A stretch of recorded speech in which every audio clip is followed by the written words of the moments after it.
नमस्कार दोस्तों। तो क्या कभी सोचा है कि एक आम इंसान आखिर एक वर्ल्ड क्लास चैंपियन बनता कैसे है? आज के इस विश्लेषण में हम उस अल्टीमेट ब्लूप्रिंट को डिकोड करने वाले हैं। सच कहूं तो ये सिर्फ ग्राउंड पर पसीना बहाने का खेल बिल्कुल नहीं है। इसके पीछे एक प्रॉपर साइंस है, एक लंबा सिस्टम है। तो चलिए बिना किसी देरी के देखते हैं कि एक एलीट एथलीट को जीरो से टॉप तक कैसे इंजीनियर किया जाता है। आज के सफर का रास्ता कुछ इस तरह होगा। पहले हम समझेंगे रॉ टैलेंट को स्पॉट करना, फिर ट्रेनिंग साइकिल्स को मैप करना, उसके बाद इंजन को पावर देंगे यानी स्ट्रेंथ और इंड्योरेंस बनाएंगे, फिर स्पीड और फ्लेक्सिबिलिटी को मैक्सिमाइज करेंगे और आखिर में इन सबको कंट्रोल करने वाली कोऑर्डिनेटिव एबिलिटीज को परफेक्ट करेंगे। बस यही है पूरा फॉर्मूला। तो पहला पड़ाव, सेक्शन 1, स्पॉटिंग एलीट टैलेंट यानी रॉ मटेरियल की खोज।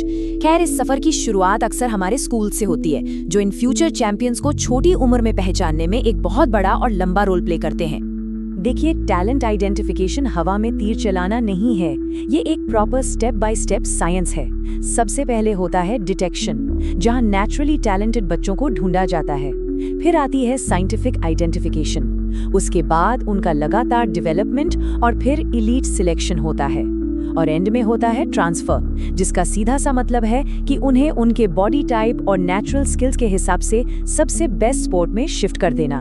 काफी लॉजिकल है ना? अब यहाँ एक आम गलतफहमी होती है कि एथलीट मतलब सिर्फ फिजिकल ताकत, पर जरा यहाँ ध्यान दीजिए। एक खिलाड़ी का मोटिवेशन, उसका कॉन्फिडेंस यानी उसके साइकोलॉजिकल फैक्टर्स उतने ही क्रूशियल हैं जितनी उसकी फिजिकल स्ट्रेंथ। सीधी सी बात है, अगर दिमाग मजबूत नहीं है तो मजबूत शरीर भी किसी काम का नहीं। ये पूरा पैकेज होना चाहिए। आगे बढ़ते हैं सेक्शन 2 की तरफ, mapping the training cycles, the master blueprint. अब स्पोर्ट्स ट्रेनिंग कोई 1-2 हफ्ते का क्रैश कोर्स तो है नहीं, ये एक long term highly systematic plan होता है जो स्ट्रिक्टली पीक परफॉर्मेंस अचीव करने के लिए बनाया जाता है। और ये टाइमलाइन उस मास्टर प्लान को ब्रिलियंटली इलस्ट्रेट करती है।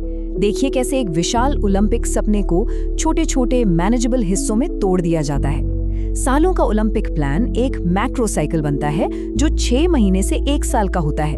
उसके अंदर आते हैं कुछ हफ्तों वाले मेसोसाइकिल्स और सबसे छोटा हिस्सा है माइक्रोसाइकिल, जो 3 से 10 दिन का होता है और एथलीट का डेली रूटीन सेट करता है। तो चलिए यहाँ एक छोटा सा दिमागी टेस्ट लेते हैं। अभी हमने टाइमलाइन समझी, तो एक दिलचस्प सवाल उठता है, अगर हमारा अल्टीमेट गोल सालों बाद का ओलंपिक गोल्ड है, तो ये छोटे छोटे माइक्रोसाइकिल्स एक एथलीट के डेली ब्लूप्रिंट के लिए एब्सोल्युटली एसेंशियल क्यों होते हैं? सोचिए जरा। जवाब बहुत ही सिंपल और जरूरी है, डेली वर्कलोड मैनेजमेंट और सबसे जरूरी चीज रिकवरी। जी हाँ, माइक्रोसाइकिल्स में स्पेसिफिक लोड स्ट्रक्चर्स होते हैं, जैसे कि 1:1 का रेशियो, यानी एक दिन जी तोड़ मेहनत और अगले दिन पूरा आराम, क्योंकि विज्ञान लिटरली यही कहता है कि सही तरह से आराम करना भी उतना ही जरूरी है जितना कि हार्ड ट्रेनिंग करना। बिना रिकवरी के बात नहीं बनेगी। अब आते हैं सेक्शन 3 पर, बिल्डिंग स्ट्रेंथ एंड इंड्योरेंस। यहाँ हम एथलीट का इंजन पावर अप करने की बात करेंगे, यानी वो हैवी मशीनरी बिल्ड करना, मसल स्ट्रेंथ और कार्डियोवैस्कुलर इंड्योरेंस। अगर हम टेक्स्ट बुक डेफिनेशन देखें तो स्ट्रेंथ क्या है? बस मसल्स की किसी रेजिस्टेंस को ओवरकम करने की क्षमता। अब ये स्टैटिक भी हो सकती है, जैसे प्लैंक करते वक्त जहां कोई मूवमेंट नहीं होता, और ये डायनामिक भी हो सकती है जिसमें विजिबल मूवमेंट होता है। और ध्यान रखिएगा, इसी डायनामिक स्ट्रेंथ में मैक्सिमम, एक्सप्लोजिव और एंड्योरेंस टाइप्स आते हैं। अब इन 3 मेथड्स में फर्क समझना लिटरली बहुत जरूरी है, क्योंकि यहाँ एग्जाम्स में सबसे बड़ी गड़बड़ी होती है। आइसोटोनिक में मूवमेंट बिल्कुल नहीं दिखता, जैसे किसी दीवार को धक्का देना। आइसोटोनिक में विजिबल मूवमेंट होता है, जैसे वेट्स उठाना। और आइसोकाइनेटिक एक कंट्रोल्ड कांस्टेंट स्पीड पर होता है, जिसके लिए स्पेशल हैवी मशीन्स की जरूरत पड़ती है। इन्हें मिक्स मत कीजिएगा। चलिए सोर्स मटेरियल से एक और ट्रिकी असर्शन रीजन सवाल देखते हैं। असर्शन ये है कि इंटरवल ट्रेनिंग में कंप्लीट रिकवरी शामिल होती है, और इसका रीजन दिया है कि ये इंड्योरेंस इंप्रूव करती है। तो क्या लगता है, ये स्टेटमेंट ट्रू है या फॉल्स? एक्चुअली यहाँ असर्शन बिल्कुल फॉल्स है। खैर, समझते हैं क्यों। इंटरवल ट्रेनिंग का पॉइंट ही हाई इंटेंसिटी के साथ इनकम्प्लीट रेस्ट लेना है। वहीं दूसरी तरफ एक रेपिटेशन मेथड होता है जिसमें इंटेंसिटी करीब 100% रखी जाती है और रेस्ट पूरा यानी कंप्लीट दिया जाता है। हालांकि दोनों का ही अल्टीमेट गोल इंड्योरेंस बढ़ाना है, इसलिए हमारा रीजन बिल्कुल ट्रू है। और जब इंटेंस इंटरवल ट्रेनिंग की बात हो ही रही है तो एक बड़ा क्रूशियल नंबर ध्यान में रखिए, 180 बीट्स पर मिनट। इस ट्रेनिंग के दौरान एक एथलीट के दिल को इस क्रेजी मैट्रिक तक पुश किया जाता है। बस इमेजिन करके देखिए कि एथलीट का इंजन किस लिमिट तक टेस्ट होता है। अब एंड्योरेंस बढ़ाने का एक बड़ा ही मजेदार स्वीडिश तरीका भी है, फार्टलेक मेथड। इसका अनुवाद होता है स्पीड प्ले। इसमें फास्ट और स्लो रनिंग को मिक्स करके अलग अलग नेचुरल टेरेन्स पर दौड़ा जाता है। ये लगातार कंटिन्यूअस ट्रेनिंग की उस बोरिंग मोनोटनी को तोड़ता है और खेल खेल में स्टैमिना बढ़ा देता है। काफी स्मार्ट, राइट? अब थोड़ा और स्पीड पकड़ते हैं। Section 4, maximising speed and flexibility, fine tuning the machine. यही वो कंपोनेंट्स हैं जो एथलीट को वो एक्सप्लोसिव एज और फ्लूइड मोशन देते हैं। देखिए, स्पीड का मतलब सिर्फ अंधाधुंध तेज दौड़ना नहीं है। इसमें कई चीजें शामिल हैं। क्विक रिस्पॉन्स के लिए रिएक्शन एबिलिटी, अचानक तेज होने के लिए एक्सेलरेशन, एक सिंगल झटके के लिए मूवमेंट स्पीड, टॉप स्पीड बनाए रखने के लिए लोकोमोटर एबिलिटी, और थकने के बाद भी स्पीड ना गिरने देना, वो है स्पीड एंड्योरेंस। और ये जरूर याद रखिएगा कि नर्वस सिस्टम और एक्सप्लोसिव स्ट्रेंथ इन्हें डायरेक्टली कंट्रोल करते हैं। अब यहाँ एक्टिव और पैसिव फ्लेक्सिबिलिटी को कंट्रास्ट करके देखते हैं। ये बड़ा इंटरेस्टिंग पॉइंट है। एक्टिव फ्लेक्सिबिलिटी इंसान अकेले करता है, जिसमें रेंज ऑफ मोशन थोड़ी कम रहती है। लेकिन पैसिव फ्लेक्सिबिलिटी किसी पार्टनर या एक्सटर्नल हेल्प से की जाती है। इससे जॉइंट्स की maximum range of motion achieve होती है, और यही एग्जैक्टली रीजन है कि जिम्नास्ट्स इंजरी से बचने के लिए पैसिव फ्लेक्सिबिलिटी पर इतना ज्यादा डिपेंड करते हैं। चलिए, अब फ्लेक्सिबिलिटी की एक हाईली इफेक्टिव टेक्निक को थोड़ा आराम से समझते हैं। ये है PNF स्ट्रेचिंग टेक्निक। इसमें स्टेप्स काफ़ी क्लियर हैं। पहले मसल को 5 से 7 सेकंड के लिए कॉन्ट्रैक्ट किया जाता है, फिर उसे रिलैक्स करते हैं। उसके बाद मसल को स्ट्रेच करके 8 से 10 सेकंड तक वैसे ही होल्ड करके रखते हैं, और फिर यही साइकिल रिपीट होती है। पेसिंग को थोड़ा धीमा रखने का कारण यही है कि ये टेक्निक लिटरली बॉडी लिमिट्स को सेफली स्ट्रेच करती है। आखिर में आते हैं सेक्शन 5 पर, perfecting coordinative abilities, mastering the controls. अब इंजन लग गया, स्पीड आ गई, पर गाड़ी का स्टीयरिंग व्हील कैसा है? यही कोऑर्डिनेटिव एबिलिटीज डिसाइड करती हैं कि वो सारी जनरेट हुई पावर और स्पीड स्मूथली और फ्लॉलेसली एग्जीक्यूट हो। ये वो 7 एबिलिटीज हैं जो एक अच्छे एथलीट और एक महान चैंपियन के बीच फर्क पैदा करती हैं। चाहे बॉडी की पोजीशन को अचानक एडजस्ट करना हो, अलग अलग बॉडी पार्ट्स को एक साथ सिंक करना हो, या अचानक आए रुकावट को अडेप्ट करके बैलेंस बनाना हो, यही एबिलिटीज उन्हें हर सिचुएशन का मास्टर बनाती हैं।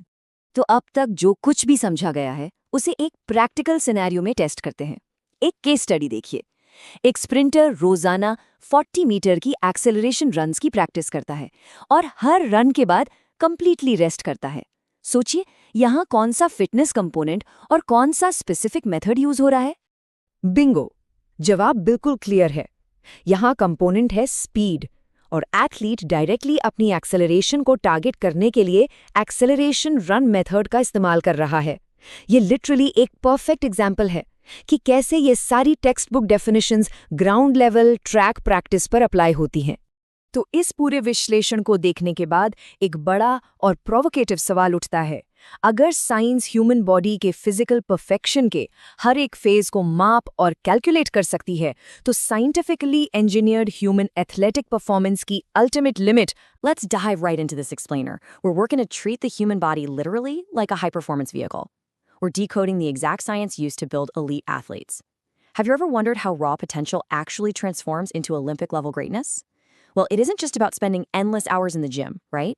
It's about systematic, highly scientific sports training. Today, we're breaking down the exact formulas, the methods, and the training cycles used by the pros. Our ultimate goal? Pushing the human body to its absolute peak. Let's get into it. Here is our training blueprint for today. 1. Finding athletic talent. 2. Sports training cycles. 3. Strength and endurance. 4. Speed and flexibility. 5. Perfecting coordinative abilities. And finally, 6. Essential exam takeaways. All right, let's jump right in. Section 1. Finding athletic talent, discovering the raw material. We're starting with Act 1 here, the discovery. Because, hey, before you can build the ultimate athlete, you actually have to find them. Think of this whole process kind of like a giant athletic funnel. First up is detection. This is simply finding talented kids in schools. Then identification puts them through rigorous scientific testing, looking at physiological stuff like their aerobic capacity and psychological factors too, like pure motivation. Third is development, which kicks off a really long-term process of specialized training. Then comes selection, where we narrow the pool down to the truly elite players for competition. And finally, transfer. This is a super fascinating pivot point. An athlete might actually be shifted to a totally different, more suitable sport if their specific physical metrics align better somewhere else. Crazy, right? Moving on to Section 2, sports training cycles, the maintenance schedule. Okay, so once we actually have our athlete, we need a rigorous blueprint. That brings us to systematic long-term planning. You can think of training plans a lot like Russian nesting dolls. At the very top, the biggest doll. That's the Macrocycle. It covers long-term planning, usually lasting anywhere from 6 months to a full year. Zooming in a bit, we have the Mesocycle, lasting roughly 2 to 6 weeks, and this focuses on a very specific training objective. And finally, the Microcycle. This is your daily or weekly training spanning 3 to 10 days. These microcycles are absolutely vital because they structure your immediate load, like, say, a ratio of 2 hard days followed by 1 recovery day. It prevents burnout while totally maximizing those gains. Section 3, Strength and Endurance, the engine and the fuel. Entering Act 2, we're focusing on our core physical pillars. We're talking about building the size of our muscular engine and expanding the capacity of our fuel tank. So the crucial thing to grasp here is that strength isn't just one single thing. It can be static, like holding a plank with literally no visible movement, or dynamic, like the explosive power of a box jump. When we talk about dynamic strength, where visible movement actually occurs, it breaks down even further. You've got maximum strength, like heavy weightlifting, explosive strength for those super quick jumps, and strength endurance, which you'd see in a sport like swimming, where you're overcoming resistance repeatedly over a long time. Now, when you're engineering that strength, the specific method you use really changes everything. If you're doing isometric training, there is absolutely no visible movement. Think of pushing as hard as you can against a solid brick wall. Isotonic training, well, that's what most people picture in a gym, right? There's visible movement and you're usually using weights. But isokinetic training, that's where the science gets incredibly precise. You use special machines like specific rowing machines to maintain a constant controlled speed throughout the entire range of motion. It's really next level stuff. Moving over to our fuel tank, endurance is all about fighting off exhaustion. And that applies whether you're in a grueling 45-second sprint or a massive hours-long marathon. It's classified by nature, like basic jogging versus highly specific marathon running, and by duration. That ranges from speed endurance, lasting up to 45 seconds, all the way to long-term endurance for activities extending beyond 11 minutes. Now, whether you're studying for a board exam or just hitting the gym yourself, understanding these specific methods gives you the exact protocols to drastically increase your stamina. The continuous method is exactly what it sounds like. No rest, keeping your heart rate around 140 to 160 beats per minute. The interval method bumps that intensity up to around 180 beats per minute, but it utilizes incomplete rest to build that endurance. The repetition method, that requires you to go at 90 to 100% maximum intensity, followed by complete recovery. And then there's fartlek. Yes, I know, it sounds funny, but it's actually a Swedish term meaning speed play. It's a fantastic method because it combines fast and slow running while incorporating natural terrain variations to constantly keep your body guessing.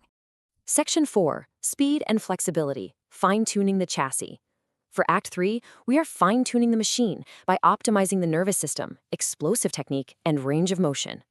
Because here's the thing, speed isn't just about moving fast. It's this complex combination of nervous system efficiency, explosive strength, flexibility, and technique. If you want to build pure acceleration, a highly specific method is running 30 to 60 meter sprints for 6 to 12 reps. This forces the body to learn how to gain speed incredibly quickly. This acceleration runs method isolates your ability to reach maximum speed in the shortest time possible. Alternatively, athletes use pace runs, which means maintaining a fixed, steady speed over a longer distance to build overall locomotor ability. Then we have flexibility, which is honestly the ultimate injury prevention tool. It improves posture and allows for significantly faster skill learning. Think about your everyday life. If your muscles are pliable, you reduce back pain, you achieve much better balance, and you vastly lower your risk of injury both on and off the field. There's a core duality to flexibility. stretching under your own power, versus using an external force to push the physical limits of your joints. Active flexibility can be static, like a standing hamstring stretch, or dynamic, like a running leg swing. But passive flexibility? That always results in a greater range of motion, simply because you're relying on gravity, a piece of equipment, or maybe a training partner to push you just a little bit further than your muscles could ever go on their own. This brings us to a literal biohack called PNF stretching. It transforms abstract theory into a highly effective 5-step exercise protocol that you can use instantly. PNF stands for proprioceptive neuromuscular facilitation. Quite a mouthful, I know, but it's basically a contract relax method. You intentionally contract the muscle for 5 to 7 seconds, relax it completely, push into a deeper stretch, hold that exact position for 8 to 10 seconds, and then repeat. It essentially tricks your nervous system into allowing for much deeper flexibility and does it safely. Section 5. Perfecting Coordinative Abilities. Steering and Handling. Raw power is entirely useless without control, right? That's exactly why we have to optimize our coordinative abilities. These abilities are what allow an athlete to perform movements accurately, smoothly, and efficiently under incredibly high-pressure scenarios. Instead of just reading a dry list, imagine a gymnast executing a vault. They need orientation to know exactly where they are while they're upside down in midair. They use differentiation for the fine motor control required to keep their legs perfectly straight, and coupling to ensure their arms and legs rotate together seamlessly. They absolutely rely on rhythm to time the flip perfectly, reaction to punch off that springboard at the exact precise millisecond, adaptation to tweak their trajectory if the jump was slightly off, and balance, of course, to nail the landing and maintain their equilibrium. It's the whole shebang working together. Section 6. Essential Exam Takeaways, the Coach's Corner. In our final act, we're stepping into the Coach's Corner to tackle the exact areas where students and fitness enthusiasts most often trip up. Whether you're taking an exam on this material or just trying to design your own workout plan, the details really matter. So don't fall into the common traps. First, do not confuse a macrocycle, which takes up to a year, with a mesocycle, which is just a few weeks. Remember that active and passive are types of flexibility, while PNF or ballistic stretching are actual methods. And finally, always use real-world examples. If you're talking about static strength, don't just give the definition on a test or to your trainer. Mention the plank. Give it that concrete context. As we wrap up this explainer, I want to leave you with this thought. Knowing the science is just step one. Applying this engineering mindset to your own physical potential, that changes absolutely everything. If you were engineering your ultimate training cycle today, which specific component of your physical machine would you upgrade first? Are you lacking explosive strength? Do you need to implement some fartlek training to build that endurance fuel tank? Or maybe your coordinative abilities need some fine-tuning? The blueprint is entirely in your hands. Thank you so much for joining me, and I challenge you to take these scientific principles and apply them to your own performance journey. See you next time.